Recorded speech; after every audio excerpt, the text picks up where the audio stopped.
A desert wind blows across the slopes, carrying with it history, faith, and the weight of generations. Tonight, in Ma'ale Adumim, a city at the edge of Jerusalem's eastern frontier, leaders, ministers, and residents gathered for what many called a historic moment, the signing of the first roof agreement in Judea and Samaria.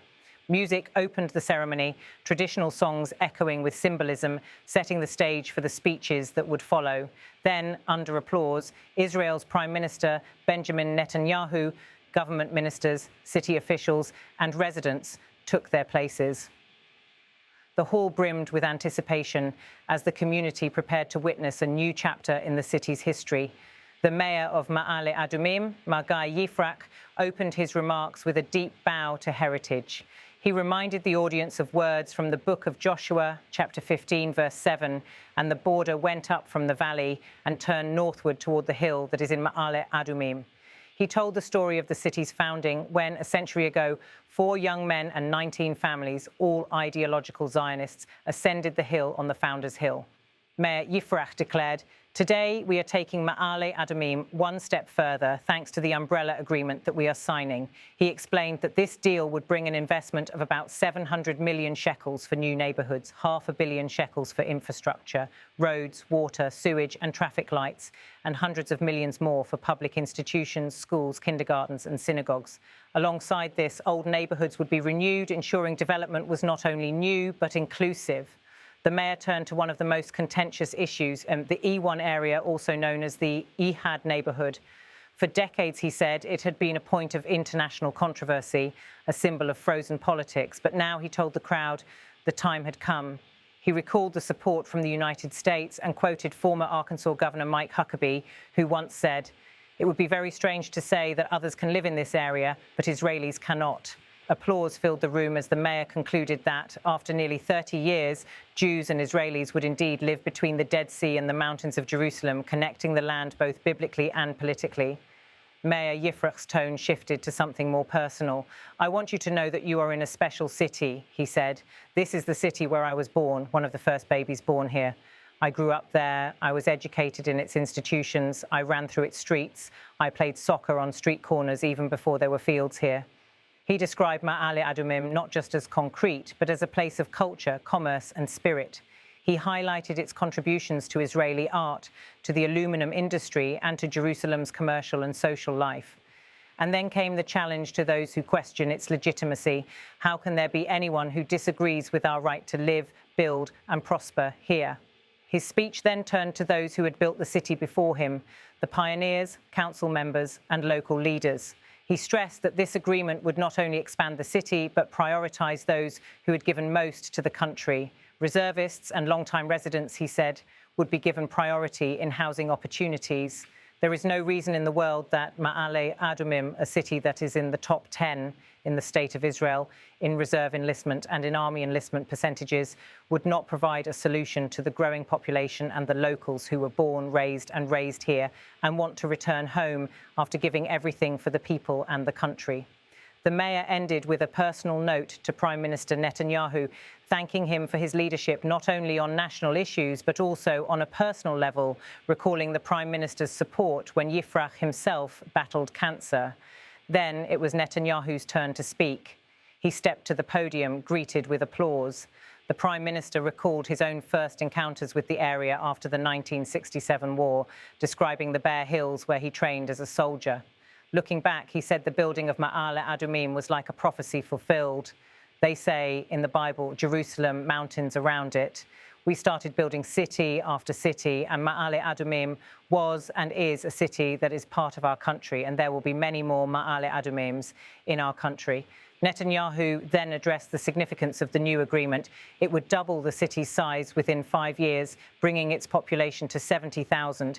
But he saved his most direct words for a familiar issue. We said there will be no Palestinian state, and indeed there will be no Palestinian state. Applause thundered through the hall. For Netanyahu, this was more than housing policy. It was a declaration of sovereignty and a promise of security. He reminded the audience of the war that had erupted nearly 2 years earlier. What began in Gaza will end in Gaza. We will crush the enemy. He added that Israel was not only fighting Hamas, but the larger axis of Iran and its allies, saying the battle was for nothing less than the eternal survival of the Jewish state. We are fighting not only for our country, not only for our children and grandchildren, we are fighting to ensure, in 2 words, the eternal state of Israel. The Prime Minister ended with gratitude to the residents, ministers and soldiers, declaring, "The eternal state of Israel is being decided these days in all parts of the land of Israel and also in this place in Ma'ale Adumim." Next to speak was Minister of Construction and Housing Haim Katz. He kept his words brief. He noted that the government had already signed 11 agreements for 100,000 housing units nationwide, with infrastructure investments totaling 35 billion shekels.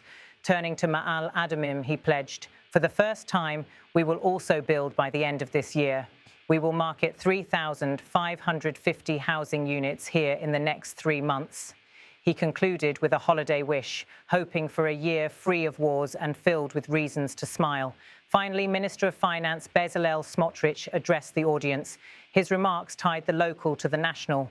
He described the agreement as part of a larger revolution in the administration of Judea and Samaria, saying it marked a qualitative change in how Israel was managing settlement and development. He announced new land allocations, urban renewal projects, and infrastructure development on a scale not seen before. He also stressed transportation improvements, including a new highway that would link Ma'ale Adumim directly to Tel Aviv without a single traffic light. Smotrich reminded listeners that this was not an isolated deal. Across Israel, in cities such as Dimona, Netivot, and Beersheba, new agreements and massive investments were being made. He insisted that the government was not only expanding settlements, but building the country as a whole. His conclusion echoed Netanyahu's tone. There is no such thing as a Palestinian state. And by the way, this is what will lead to the expansion of the circle of peace agreements. With the speeches concluded, the ceremony reached its climax. The agreement was placed before the officials for signature. Prime Minister Netanyahu, Minister Katz, Minister Smotrich, the Director of the Ministry of Housing, Yehuda Morgenstern, and the Head of the Administration for Civil Affairs.